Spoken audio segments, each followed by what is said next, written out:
Well, good evening, everyone. It's the Queens of the DMV. This is Cher Castillo, and I have my co-host, Arnita Greene. Hey. Arial Pegues. Hey. And we have a special guest today, Jade Floyd. Hello. And as always, everyone, you can check out our episodes every Thursday on Apple Podcasts, YouTube, and Spotify. Today, we're talking in honor of Women's History Month and just in honor of women every day, because we should be honored every day for all that we do. We are going to be discussing women empowering women through business and beyond. And Jade is a dear friend, client, and we go way, way back to the early 20s when we used to do our Art Buzz fundraisers together, raising money for local artists in the DMV area.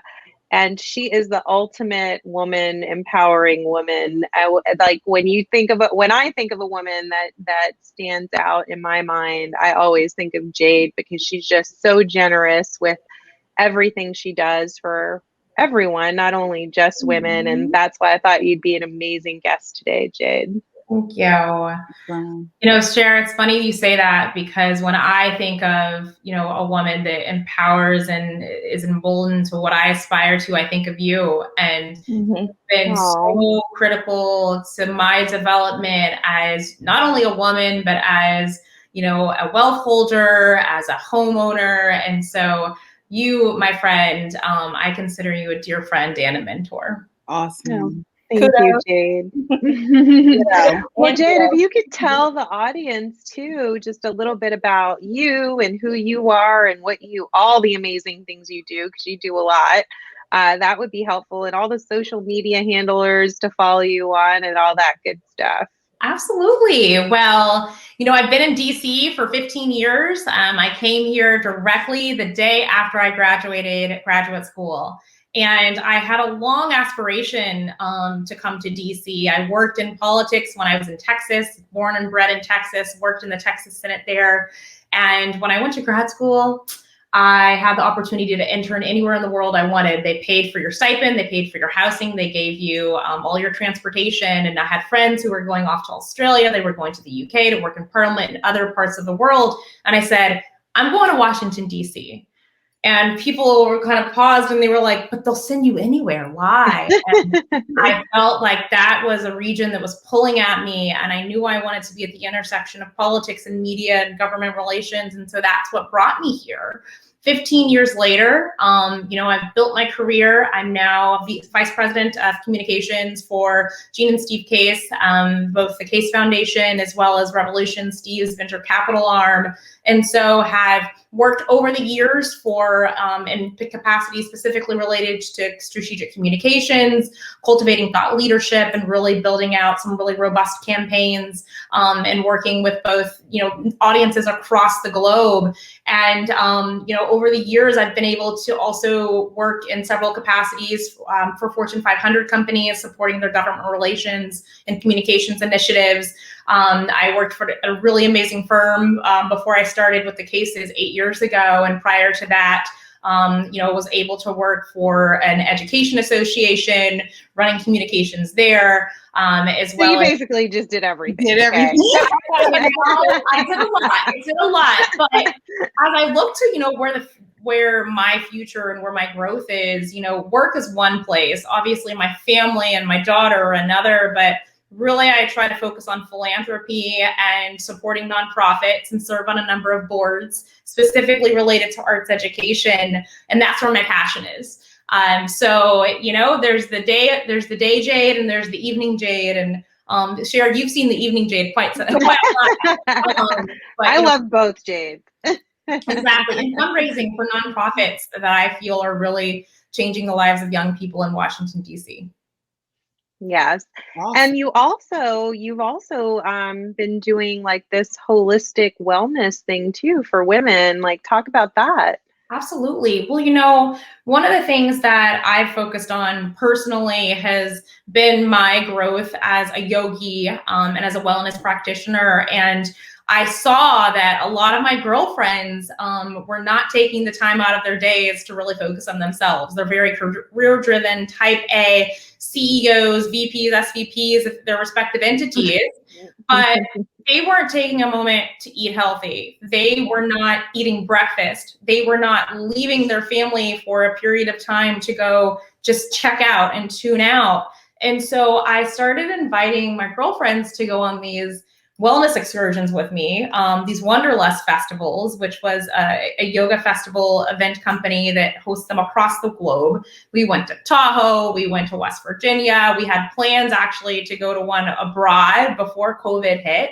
Mm-hmm. And then I realized that I loved it. And so my girlfriends, we started to do these personally, where I'd bring in a private yoga instructor. We'd rent like a cabin or a really posh house in a location somewhere in the United States. And we go on these weekend trips. And these are moms, that some have no kids, some have several kids, 3 kids, CEOs of their companies, and they were taking a moment, 3 days, checking out. We typically had no Wi-Fi or we committed to putting down our phones. We committed to not working. We brought in the yoga instructor. We bring in healthy food, organic food. We're making smoothies. We're eating really clean. And then we also do a lot of meditation and this reflection. And so from that, one of my girlfriends on one of these trips that I planned said, you should do this as a company. And I said, I should do this. I can curate these trips and bring in the chefs and bring in, the experience of your meditation instructor, your yoga instructor, your sound bath instructor. And so I started doing that. I launched Renew, Recharge, Reflect about 2 years ago, actually, the year before COVID, have hosted several retreats, mostly on the eastern seaboard of the United States. And I use this as an opportunity to bring in women, both that I know and ones that I've never actually, met before. And we go away for 3 days in the woods or on a farm somewhere. And we have a yoga experience that's led. We all need you to take us, Jade, right. All 3 of us. But you gotta take me like this. Yes. I'm gonna take you like that. And it's so much fun to go with your friends. I've had my mother-in-law come on these excursions. She's brought her best friend. And they're all different levels of experience. So you don't have to be a really experienced practitioner. We bring in instructors that really help you from an early, beginner stage to more advanced.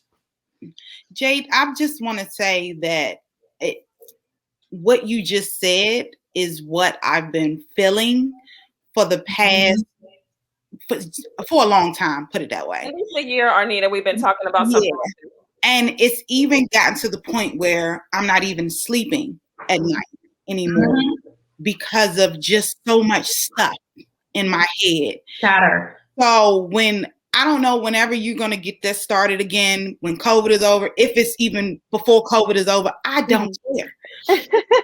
I would love to be a part, because we've all talked about this, how we don't let things go. I take a lot of things personal. It shouldn't be when it really should. They're much tougher than I am. I will say that. I'm a crybaby. I cry in the dark, Arnita. You know what? It's so important that you are vulnerable, right? We all have these moments where we're crying in our closet or in the car, and we always seem so put together when we're on camera or we're on a Zoom or when we're with a client or we're with our colleagues, but we all are vulnerable. You have to give yourself grace. And, we've planned some events that were virtual, actually. We did a New Year's retreat with 25 women from across the US and one tuned in from New Zealand. Wow. Awesome. You have to find those moments for yourself, because if you mentally are not 100% on point for yourself, for your family, for your colleagues, you have to take that time to kind of tune out, to relax your mind. When I meditate, I like to say, I'm aiming for calm, I'm aiming for clarity, and I'm aiming for confidence. And those are 3 words that often are resonating in my mind, whether I'm laying down at night and I'm trying to quiet my mind and quiet the chatter. But also when I wake up in the morning and I'm like, all right, let's go. What's your soundtrack you're listening to? But I'm also listening to those 3 words in my mind. I need calm, I need clarity, I need the confidence for my day. Okay. I love love that. Absolutely. I'll remember that, the 3 C's. I'm going to start that tonight. And that's why you're the perfect person to have on this show today, because it's the little things that we do for one another that empower one another. And I think it's just so important, like even with your wellness platform, you may not think, one may not think of that as something that's empowering another woman, but especially as women and moms and, you know, in high positions and that take so much time and energy from us, like just having these little conversations are empowering in itself. So true. And I find that the women in my circle, we're having these conversations, whether it be about investing, whether it be about, you know, give me recommendations for product, but also careers. And, you know, I've had so many friends and, you know, even people that I've worked with come to me and they've had, you know, a moment in their career, they're trying to make a pivot or they're wanting to ask for a raise. And you just have to use someone as your sounding board and have these conversations and show your vulnerability that oftentimes, you know, isn't shown in ways that are really forthcoming, because we do hold a lot close to our hearts as women, and we always try to be seen as the strong supporter, the caregiver, you know, always put together. But you have to have those conversations and tell your girlfriends and sometimes tell your colleagues when you're in a moment of vulnerability. Definitely. I'm going to keep it real. You know, that is actually the foundation of our togetherness, Queens of DMV. It was formulated on just us being in the same industry, us needing a soundboard off of each other, motherhood, just all the things that we discuss amongst each other, and just our admiration for each other. So, you know, that's what this group is built on. That's what our friendship has been built on. And we're so glad that you're here talking about this. I don't think this topic is discussed enough. No.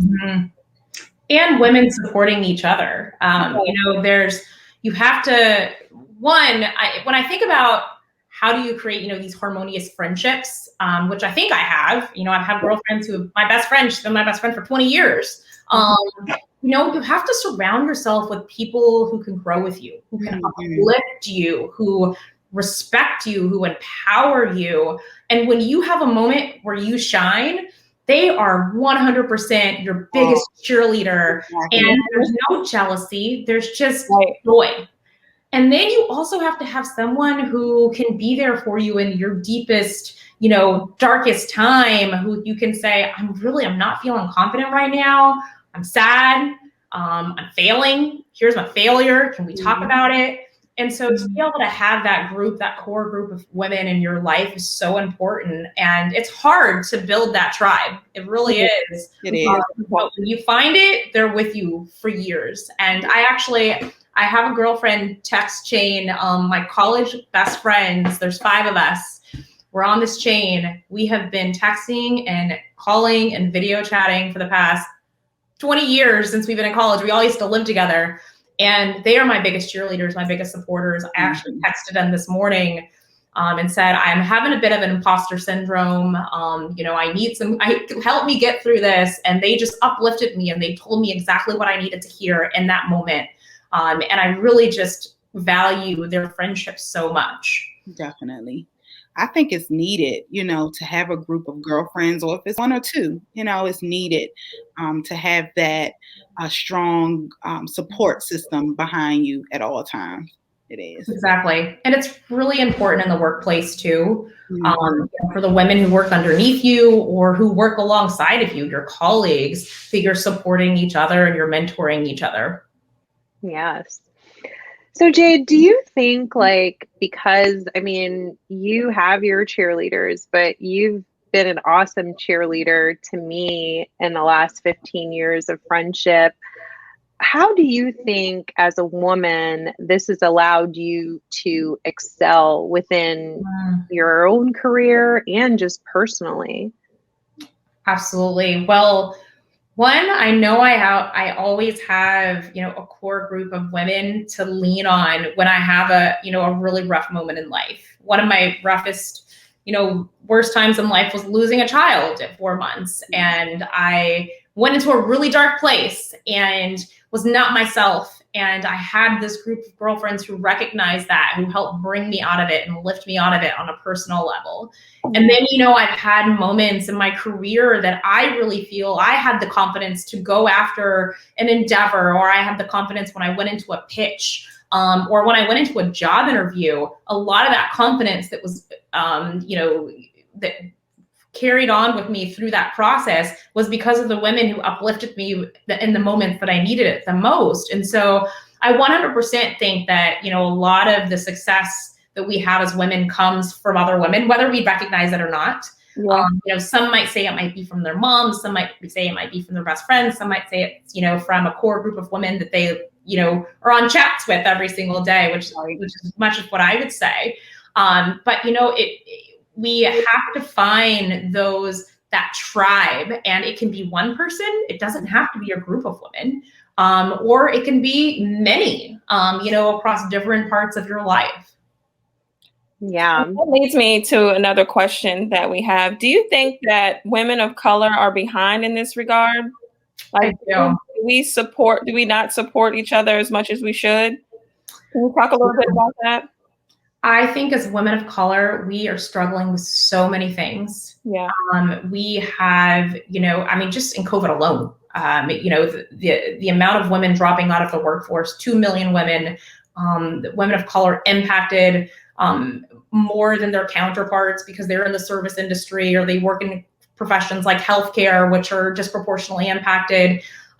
You have these instances where you're just trying to stay above water. You're like a duck that's floating on top and everything's so graceful. And underneath the water, you are just trying to remain afloat. Wow. And so we as women of color are trying to remain afloat in many instances. And so you don't have a lot of time, you don't have a lot of energy oftentimes to help and support and uplift others because you're really focusing on yourself and your core family, your core unit. And so I do think that women of color oftentimes are ones that, one, we aren't mentoring nearly as much as we should be. If you look at our counterparts of white women and Asian women and others, and I would love to see the data. I can't speak to this and say that I've seen the data behind it, but you know, I think that we personally are not nearly focusing as much on the other women who are behind us and who we can pull up behind us as our counterparts. And a lot of that is because we have so much to think about that other people don't because of their skin tone. Right. Yeah. So is that a bad thing? You know, I mean, because of course we want to help. Mm-hmm. Like you said, above water, we look perfectly fine, but underneath, we're just trying to make it. Mm-hmm. You know, I mean, we want to help, but is it, you know, should we, you know, do it anyway, you know, or do as much as we can? You know, what do you say about that? I think you have to do it in your own unique way. It may not mean that, you know, you're taking on 5 mentees over the course of the year and having, you know, conversations with them every month. Mm-hmm. It may mean that you are using your dollars to support a charity that focuses on women and children of color. It may mean that you're, you know, using your time during the holidays to send a basket of goods to a deserving family of color. There's ways that you can do it that aren't necessarily, you know, take a lot of your time, take a lot of your energy, or take a lot of your money and your resources. And you have to find your own way. And don't feel like the person doing it next to you or that you see doing it across the Zoom or, you know, in your workplace. Well, I see them mentoring 5 women doing a conversation every single week. They're going to coffees. They're going to these virtual Zooms. No, that doesn't necessarily have to be your path. You find what works for you. And I'll give Cher as a prime example. Cher and I have had so many text chains about just real estate. And I don't think you realize it, Cher, but in a way, you're mentoring me and you're sharing your knowledge with me. And you're also, you know, piquing my interest where I'm saying, I need to go learn more about that. And that's just one way that you can still communicate. You can still have a huge influence on a young person and or on your colleague's life that it's not hard for you, right? Like you're just dropping knowledge. So just figure out your own specific, unique asset that you can give to the world. I love that. I love it. Yeah, absolutely. So in this day and age, Jade, where social media is so prominent, and when we think about, you know, the generations behind us, and you look at social media and the comments that are breaking women down just because they don't have the perfect nose and they don't have the perfect body, and people are just so wrapped up in image right now. You know, it's all about the photo, it's all about the Louis and the Gucci and all of that, and looking the best, and, you know, getting the fat sucked out and everything just to be perfect on social media. And then there are these women that are out there dealing with these negative comments, and it's really breaking them down one way or another. Like, what guidance can you give to especially the younger generation? But I think it's affecting all of us. I mean, I even look in the mirror twice before I get on air, and I'm like, oh, my face is not beat. How am I going to get on the DMV with just lipstick and eyeliner? You know, I mean, it's a thing. You think about it, because now it's all about this perfect look. Like, what guidance can we give to this next generation about women, uplifting women, because it's so important for us as we grow. Mm-hmm.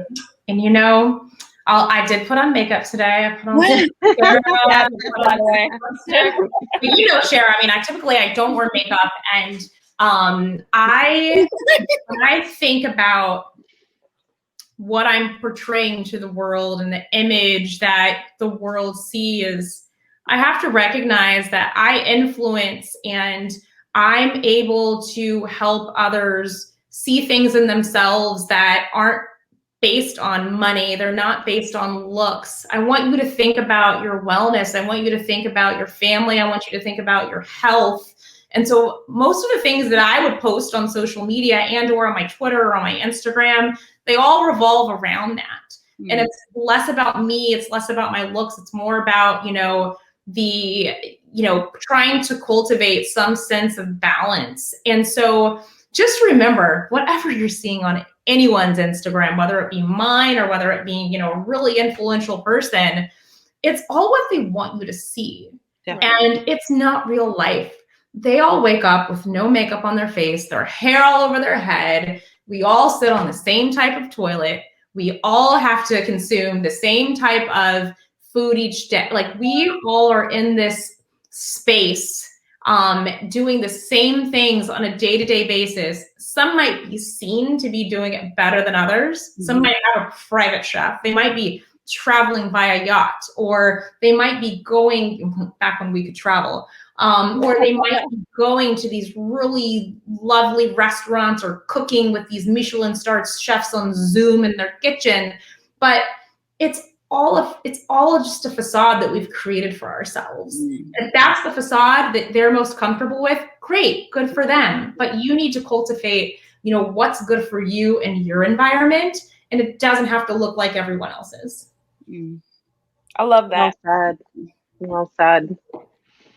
Do you think that the different generations are being impacted differently? Like, I mean, clearly the answer is yes, but so maybe I should ask how. Like, you know, like our parents' generation didn't have to deal with as much social media. And if they are dealing with social media, they're more of like the watchers, you know, like my mom's on Facebook, but she's not posting anything. You're not getting any business from my mom. Yeah. Okay. She's like, ooh, I saw this and I saw that and I saw this. And I'm like, why don't you ever post anything? She's like, no, that's for you to do. We don't care about that.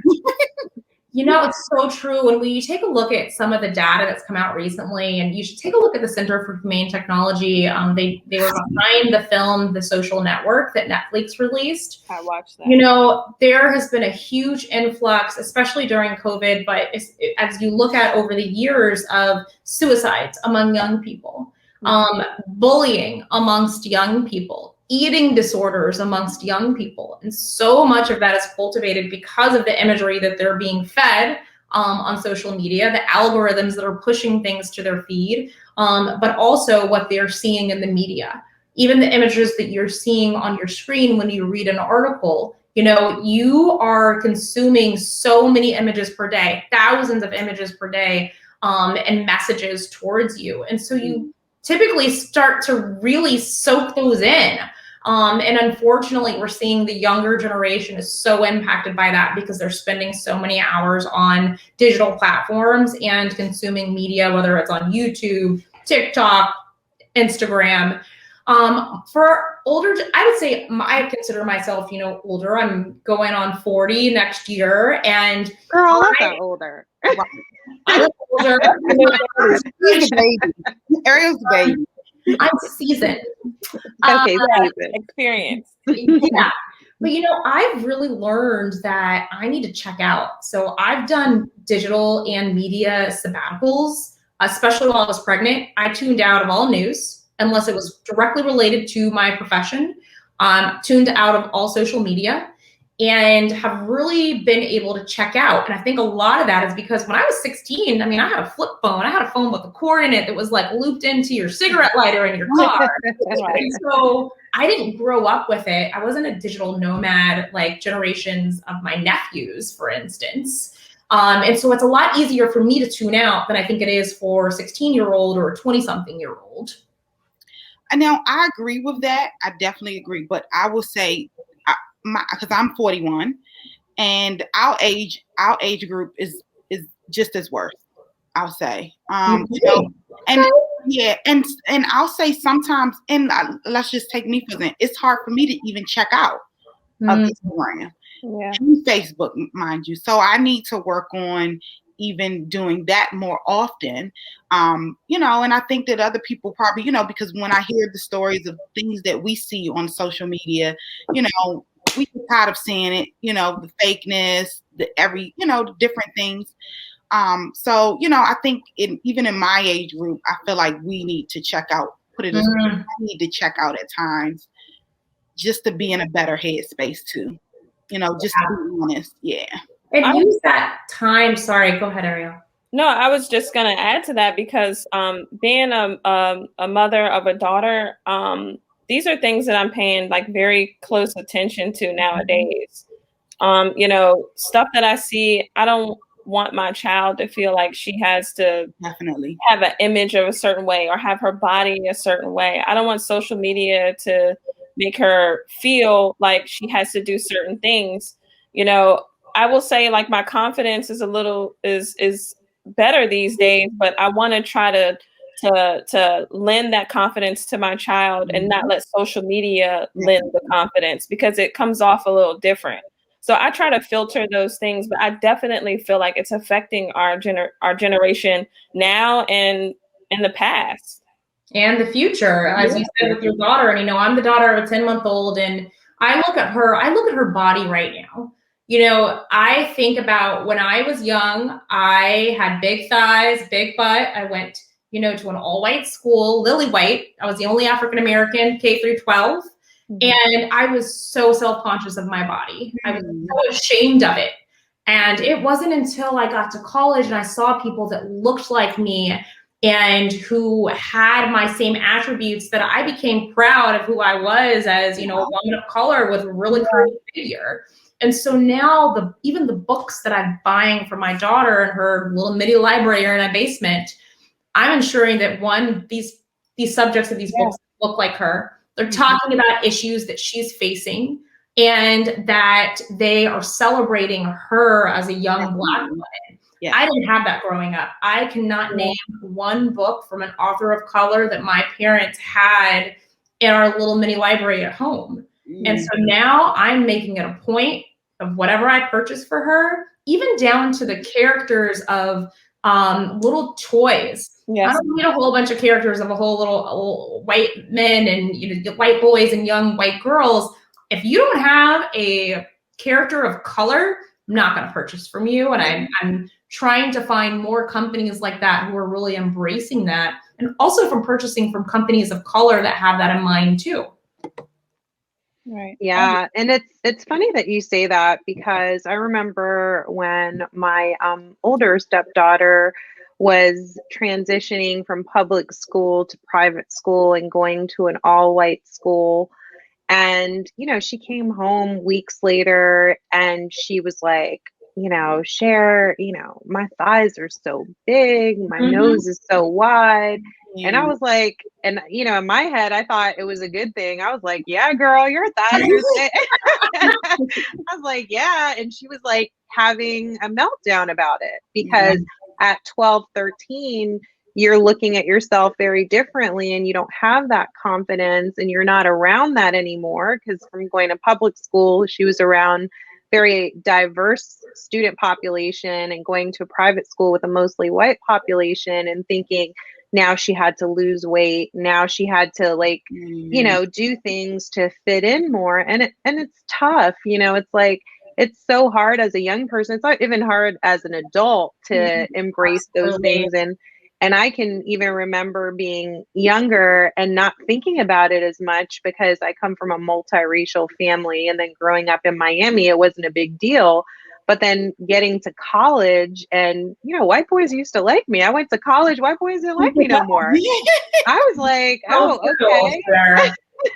I was like, this is different. This is very different. But then you become more self-conscious of things. I was like, oh, well, maybe they don't like me because, my nose is too wide for them. Maybe they don't like me because of this and because of that. And you start questioning things about yourself when you shouldn't, and that's why it's so important. Like, how do we as leaders and as, women leaders empower the younger generation? Like, what tools can we give them to get away from, just listening to everything social media says? And now having a stepdaughter that's 15 and seeing, how it's affecting her and just all the screen time and stuff, and feeling like the things that she needs to do to stay important and prevalent and admired when it may not necessarily be that, It's so true. And, think about, your, nieces, your,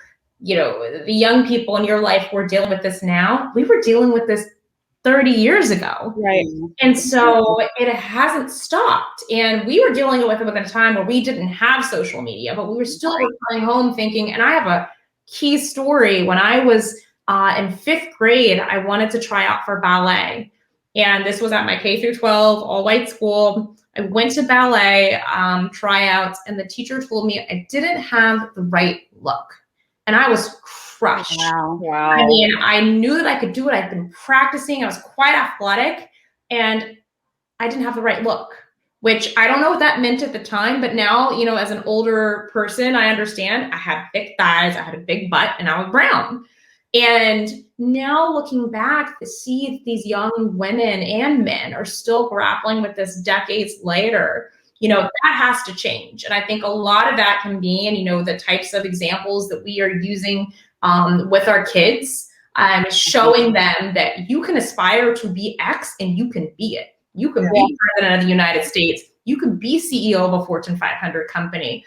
And even me as a woman, at an executive level who's done fairly well in my career, I'm still looking at women in these leadership roles, and I'm aspiring to be like them, to learn from them. I have this core group of my girl crushes, if you will. I follow everything about them on social media, in the news, their careers. It's Melody Hobson from Arial Investments. She's CEO of a $12 billion investment firm, woman of color, the soon to Ducat. She's now CEO of TIAA. She was formerly CEO of JP Morgan's Consumer Baking Division. Sheila Johnson needs no introduction, formerly ET.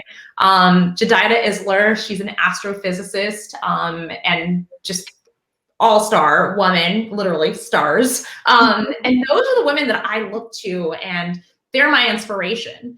And so when I think about who I want my daughter to see as, aspirational women that she should be following and she should look to for guidance, those are the types of women that I'm looking to. And I hope that I'm going to teach her about them, as she grows up.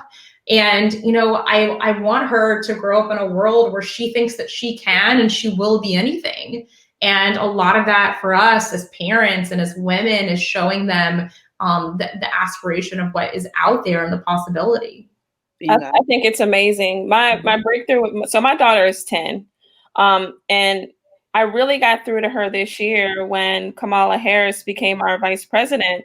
That was monumental for us, and I feel like that we're breaking through very slowly, but this may be the start of something very strong for us women moving forward, and we can really use this as a soundboard to talk about the issues that we're having and that we're facing, and really come together and show that, this can be done. Like you said, we can be, CEOs, we can run a country, if you will, we can do these things and we can be successful as a whole.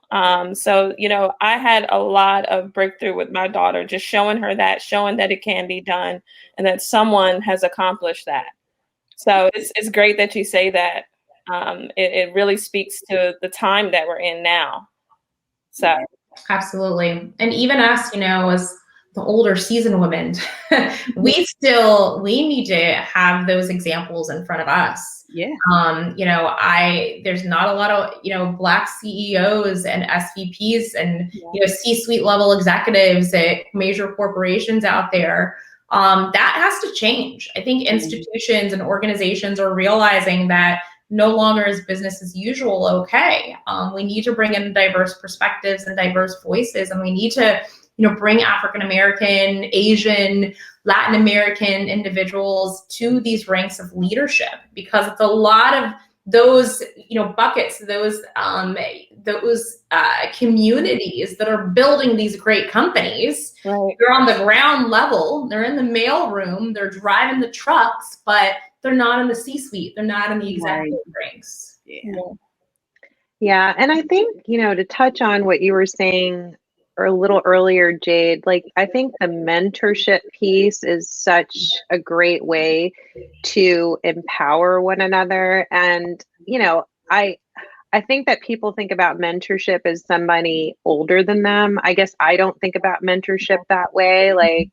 I think of all of you as mentors in my life for different aspects of my life, and the access that I have to you to be able to call you and ask you a question or give me guidance and all of that is such a huge piece. And I think for me specifically, when I think of the DMs that I get on Instagram or messages on Facebook of people reaching out, and I know I really don't have time to respond and have a conversation, but I always do make the time because I remember being younger and I remember needing that. And I remember being rejected many times and people not responding to me. And I never want to be in a position where I can help someone, even if that's a 20-minute conversation or a 5-minute text message or whatever it turns out being, but to share that aspect of your knowledge and your growth with someone else, no matter what age they are,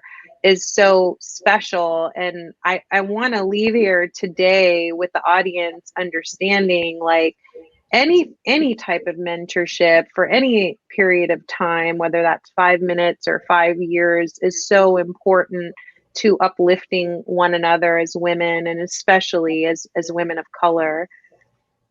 Absolutely. And tuning in, just checking on each other. But I have a woman who actually I've been texting with over the last couple of days. She's a mentor to me. She just checked in. She said, "Hey, what's going on? How you doing?" And I was so excited to hear from her. I think the world of her. She's an executive, has worked for multi-million-dollar, billion-dollar corporations.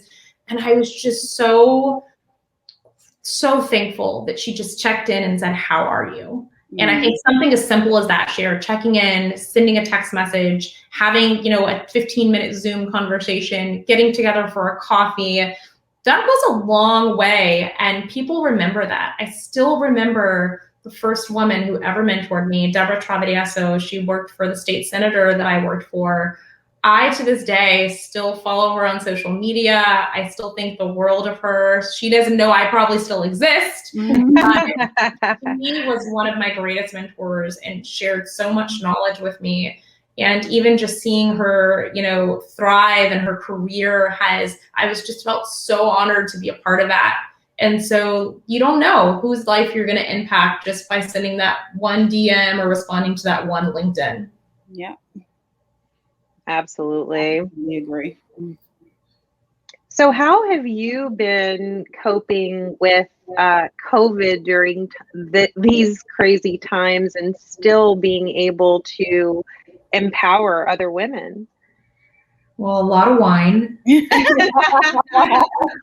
actually, Cheers to that. my husband and I stopped drinking for most of COVID because we had a baby. We had to sleep. We had a baby. She's now 10 months old. And so my life has really been revolving around her. But one of the things that I've made sure to do every week, I still do my personal trainer virtually. I bring in some of my girlfriends to my personal training sessions. Cher, you and I, we've worked out before. I invested in getting some really core workout equipment. My mother-in-law bought me the mirror, which was amazing. And so I've really focused on the wellness aspect for myself and try to tune in, do at least a yoga and a training session every single week. But now that I'm in the Sexy Body Challenge with Cher, trying to get a ticket into that group. I have worked out the last 4 days in a row. So that's awesome. Not typically like that, but really tried to focus on that. And then also eating very clean, making a lot of our food, which I did not do beforehand. My husband and I were eating out almost every single night or going to a restaurant every single night or an event. And now I'm just cooking at home, which is, for me, has been really fun. And then also, thinking about the things that are coming into my mind. I've gone on some news sabbaticals where I especially tuned out, right when Jasper was born and there was so much social unrest. Obviously, a lot of things going on with our ex-president that just were eating at my core and really bringing me into a place of despair I didn't want to be. So a lot of the things that I'm reading now focus on positive thinking, the really uplifting, developing yourself internally as well as professionally. And so the books that I'm consuming, the podcast, even the morning newsletters that I'm consuming, I'm trying to remain uplifted throughout.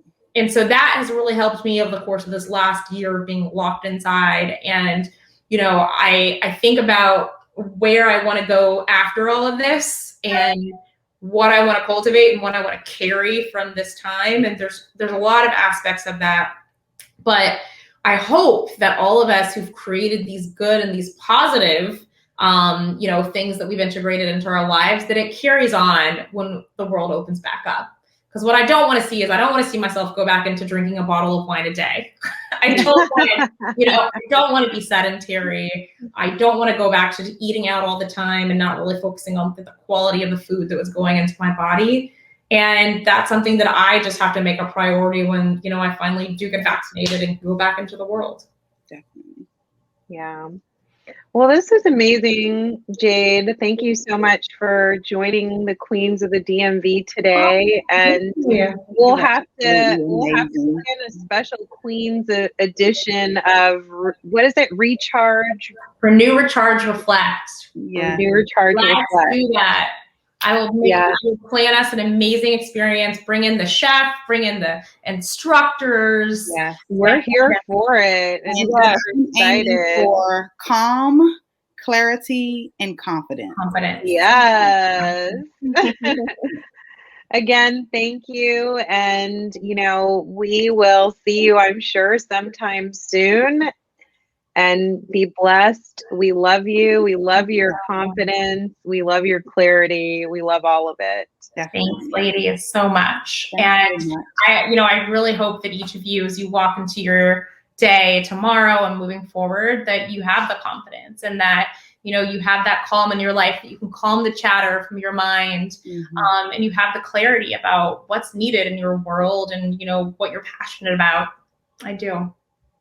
That was it for me. Seriously. Yes. Well, signing off today, the Queens of the DMV. This is Cher Castillo with my co-hosts Arnita Greene, Arial Pegues, and our special guest, Jade Floyd. Tune in every Thursday for the Queens of the DMV, Real Talk and Real Estate on Spotify, YouTube, and Apple Podcasts. Signing off. Have a wonderful day. Thank you. Bye. Yay!